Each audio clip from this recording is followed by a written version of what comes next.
Good morning, Michael here, and today again we're looking at Psalms 2 with focus on verse 7 through 9. So let's go ahead and read that psalm that's subtitled The Reign of the Lord's Anointed. Verse 1. Why do the nations rage and the people plot in vain? The kings of the earth set themselves, and the rulers take counsel together against the Lord and against his anointed, saying, Let us burst their bonds apart and cast away their cords from us. He who sits in the heavens laughs, the Lord holds them in derision. Then he will speak to them in his wrath, and terrify them in his fury, saying, As for me, I have set my kings on Zion, my holy hill. Verse 7. I will tell of the decree. The Lord said to me, You are my son, today I have begotten you. Verse 8. Ask of me, and I will make the nations your heritage, and the ends of the earth your possession. Verse 9. You shall break them with a rod of iron, and dash them in pieces like a potter's vessel.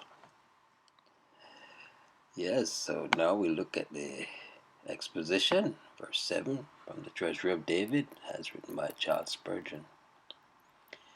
This psalm wears something of a dramatic form, for now another person is introduced as speaking.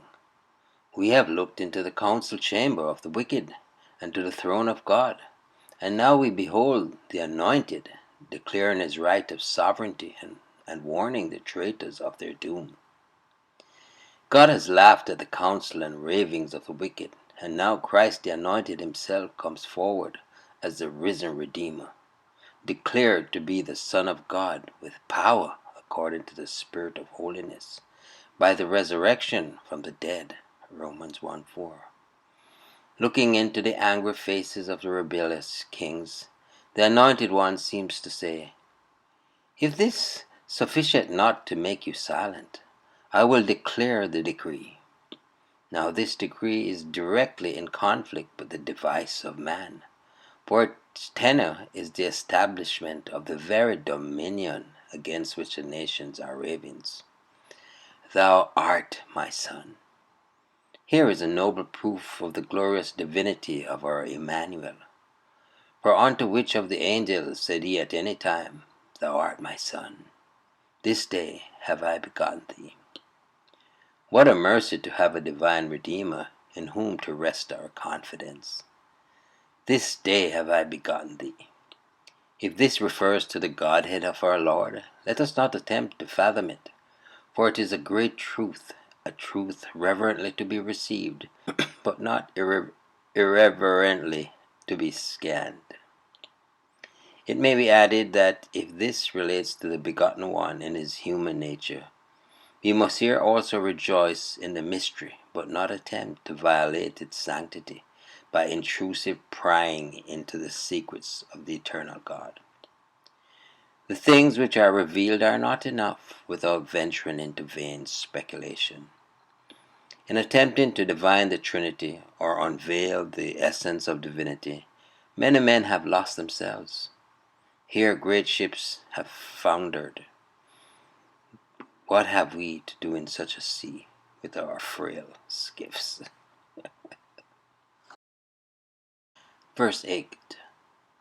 Ask of me. It was a custom among great kings to give to favored ones whatever they might ask. So Jesus hath but to ask and have. Here he declares that his very enemies are his inheritance. To their face he declares this decree, and lo, here cries the Anointed One, as he holds aloft in that one pierced hand the scepter of his power. He hath given me this, not only the right to be a king, but the power to conquer. Yes, Jehovah hath given to his anointed a rod of iron, which he shall break rebellious nation in pieces. And despite their imperial strength, they shall be but as potter's vessels, easily dashed into shivers, when the rod of iron is in the hand of the omnipotent Son of God. Those who will not bend must break. Potter's vessels are not to be restored if dashed in pieces, and the ruin of sinners will be hopeless if Jesus shall smite them. Ye sinners, seek his grace, whose wrath ye cannot bear. Fly to the shelter of his cross, and find salvation there. Well, trust you enjoyed this meditation. Michael here yet again declaring then that Jesus is Lord. Until next time, be